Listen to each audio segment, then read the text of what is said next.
हम सब ने बचपन से एक ही बात सुनी है कि भाई कर्ज एक जाल है, उधार लेना बुरी बात है, इससे हमेशा दूर रहना चाहिए, वरना जिंदगी बर्बाद हो सकती है। लेकिन एक ऐसी सच्चाई भी है जो हमें चौंका देती है। तो ये थोड़ा अजीब नहीं लगता? जिस चीज से हमें दूर रहने को कहा गया, दुनिया के सबसे कामयाब लोग उसी को अपनी सफलता की सीढ़ी बना लेते हैं। आखिर ऐसा क्यों? तो आखिर क्या है ये राज जो वो जानते हैं और हम नहीं? चलिए आज इसी राज से पर्दा उठाते हैं, और क्या पता पैसों को लेकर हमारी सोच ही हमेशा के लिए बदल जाए। इस राज को समझने के लिए सबसे बढ़िया तरीका है भारत के सबसे बड़े बिजनेस एम्पायर्स में से एक की कहानी को देखना। और ये कहानी शुरू होती है रिलायंस के फाउंडर धीरूभाई अंबानी से। जरा सोचिए, कोई इंसान सिर्फ 500 रुपए जेब में लेकर अपनी शुरुआत करे। धीरूभाई ने मुंबई में एक छोटी सी दुकान से कपड़ों का काम शुरू किया था, लेकिन उनके सपने बहुत बड़े थे। और 1966 में जब उन्होंने रिलायंस की नींव रखी तो वो एक बात समझ चुके थे, और वो थी कर्ज की ताकत। उनका एक सीधा सादा फंडा था, OPM, यानी अदर पीपल्स मनी, दूसरों का पैसा। वो जानते थे कि अगर वो अपने पैसे से फैक्ट्री लगाने बैठेंगे तो शायद 10 साल लग जाएंगे, लेकिन अगर बैंक से पैसा उठाया जाए तो वही फैक्ट्री 2 साल में खड़ी हो सकती है और इतनी तेजी से प्रॉफिट कमा सकती है कि बैंक का कर्ज भी आसानी से चुक जाए। अब यहाँ कहानी में एक ट्विस्ट आता है। साल 2002 में जब धीरूभाई अंबानी का निधन हुआ तो रिलायंस के ऊपर 12,000 करोड़ का भारी भरकम कर्ज था। कई एक्सपर्ट्स ने कहा कि ये एक बहुत बड़ी चुनौती है, लेकिन कहानी अभी खत्म नहीं हुई थी। उनके बेटे मुकेश अंबानी ने इस विरासत को बिल्कुल अलग नजरिए से देखा। उन्होंने कर्ज को बोझ नहीं बल्कि एक बहुत बड़े मौके की तरह देखा, एक ऐसा मौका जिससे बिजनेस को कई गुना बढ़ाया जा सकता था। और फिर उन्होंने रिलायंस जियो के लिए बैंकों, विदेशी इन्वेस्टर्स और बॉन्ड मार्केट से पता है कितना पैसा उठाया? 1.5 लाख करोड़ रुपए। जी हां, 1.5 लाख करोड़। ये कोई अंधा दांव नहीं था, ये भारत के डिजिटल भविष्य पर लगाया गया एक बहुत बड़ा सोचा समझा दांव था। पर उस वक्त कई लोगों ने कहा कि ये एक बहुत बड़ा जुआ है और अंबानी डूब सकते हैं। लेकिन फिर जो हुआ वो तो इतिहास है।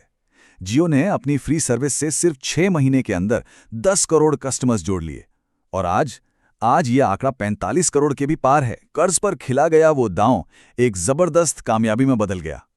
तो सवाल ये उठता है कि अंबानी की ये स्ट्रैटेजी हर बार काम कैसे कर जाती है?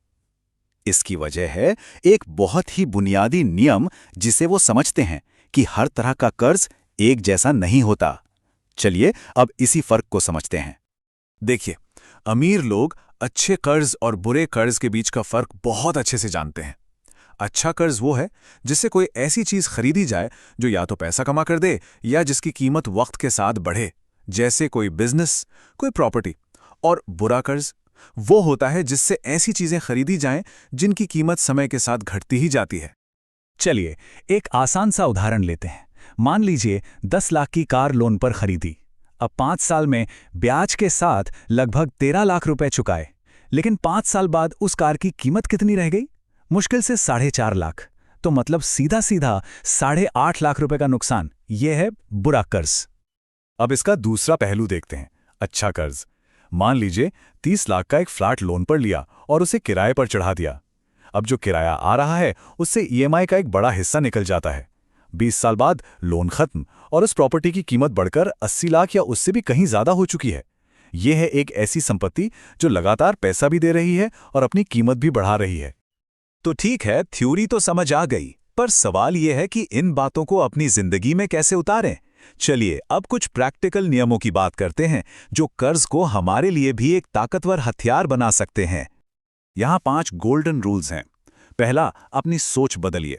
कर्ज को दुश्मन की तरह नहीं, एक टूल की तरह देखिए। दूसरा, कोई भी लोन लेने से पहले अपने आप से 3 सवाल जरूर पूछिए। क्या इससे मेरी आमदनी बढ़ेगी? क्या इसकी वैल्यू समय के साथ बढ़ेगी? और सबसे जरूरी, क्या मैं इसकी EMI आराम से चुका सकता हूं? तीसरा नियम जुड़ा है बजटिंग से। 50-30-20 रूल, मतलब अपनी इनकम का 50% जरूरतों पर, 30% अपनी चाहतों पर और कम से कम 20% बचत और निवेश पर लगाइए। और हाँ, यहां एक बहुत जरूरी बात है, इसे गांठ बांध लीजिए। आपकी सारी EMI मिलाकर कभी भी आपकी इनकम के 40% से ज्यादा नहीं होनी चाहिए। चौथा, कोई भी लोन लेने से पहले एक इमरजेंसी फंड तैयार रखें। और 5वां, फाइनेंशियल एजुकेशन में हमेशा इन्वेस्ट करते रहें। और हाँ, कुछ आम गलतियों से बचना भी बहुत ज़रूरी है। जैसे ही सैलरी बढ़ती है, लोग फ़ौरन खर्चे बढ़ा देते हैं। नई कार, महंगा फ़ोन, या फिर दूसरों को दिखाने के लिए, या बस यूं ही जोश में आकर खरीदारी कर लेते हैं। ये सब बुरे कर्ज के जाल हैं, इनसे बचना बहुत ज़रूरी है। तो चलिए, अब तक जो भी हमने समझा उसे एक साथ जोड़कर देखते हैं। हमने देखा कि कैसे अंबानी परिवार ने कर्ज को एक हथियार की तरह इस्तेमाल किया है। आज की तारीख में भी रिलायंस पर लाखों करोड़ का कर्ज है, लेकिन दूसरी तरफ मुकेश अंबानी एशिया के सबसे अमीर लोगों में से एक हैं। तो ये कैसे मुमकिन है? क्योंकि उनके पास जो संपत्ति है, जो एसेट्स हैं, वो उनके कर्ज से कहीं कहीं ज्यादा हैं। उनका कर्ज उन्हें रोक नहीं रहा, बल्कि और तेजी से आगे बढ़ने में मदद कर रहा है। तो आखिर में सारा खेल सोच का है, माइंडसेट का। एक सोच वो है जो कर्ज से डरती है, उसे एक बोझ मानती है, और दूसरी सोच वो है जो कर्ज को समझती है और उसे एक लीवरेज की तरह, मतलब एक ऐसी ताकत की तरह इस्तेमाल करती है जिससे कम लागत में ज्यादा बड़ा नतीजा हासिल किया जा सके। तो बात सीधी सी है, कर्ज एक बहुत ताकतवर औजार है। ये एक साम्राज्य भी बना सकता है और एक गहरी कब्र भी खोद सकता है। फैसला इस बात पर है कि इसे इस्तेमाल कैसे किया जाता है। इसका इस्तेमाल कैसे किया जाएगा।